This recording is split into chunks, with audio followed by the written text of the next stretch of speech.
Assalamualaikum warahmatullahi wabarakatuh. Sampurasun dak dak dak dak dararamang. Tepang di dina channel Api Hendy Official. Oke, salah jenga dina pedaran ieu orang sami-sami mentakeun dongeng nu judulna teh Sasakala Curug Sindulang kitu tah. Sumangga wilujeng ngabandungan.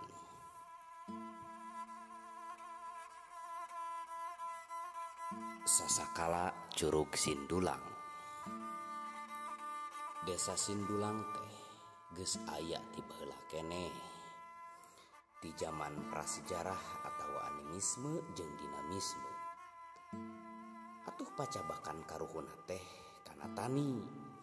Ngan eta sok pipindahan. Upama mimiti ngagarap ieu tempat. Eta tempat geus goreng di pelakanana, maranehna sok pindah deui ka tempat nu sejenna. Kitu jeung kitu we pagaweanana teh. Dina hiji waktu karuhuna teh tepi ka hiji tempat nu masih keneh mangrupa leuweung gerot.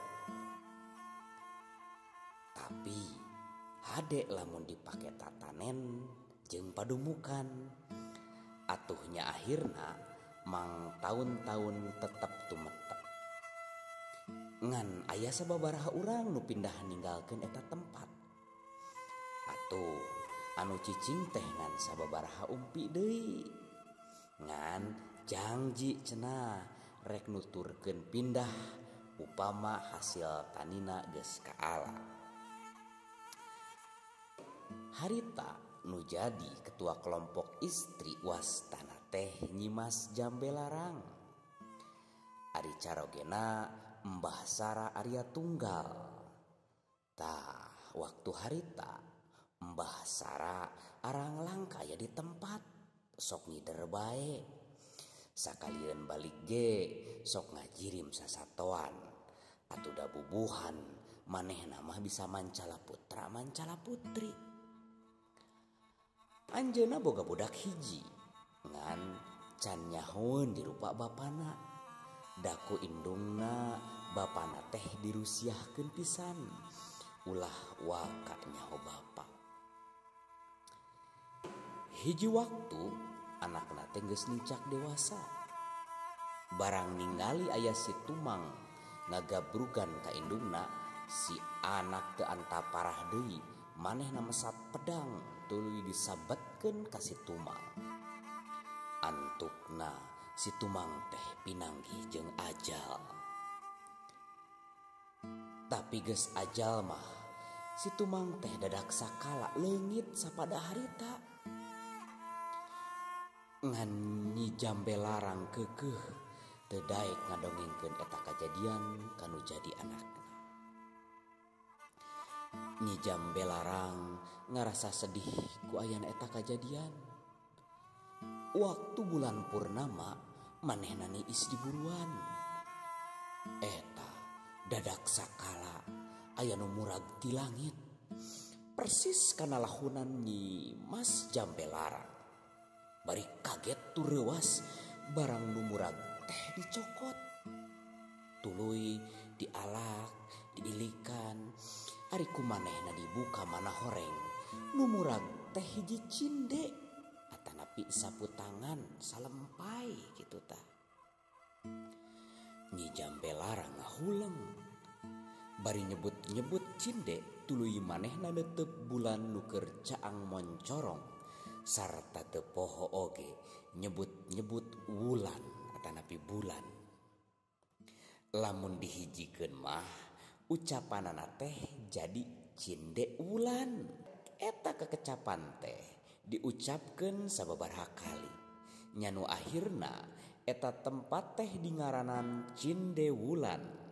Ari cinde hartina sapu tangan, ari wulan hartina bulan purnama. Jadi Cinde Wulan teh hartina sapu tangan nu caangna saperti bulan purnama.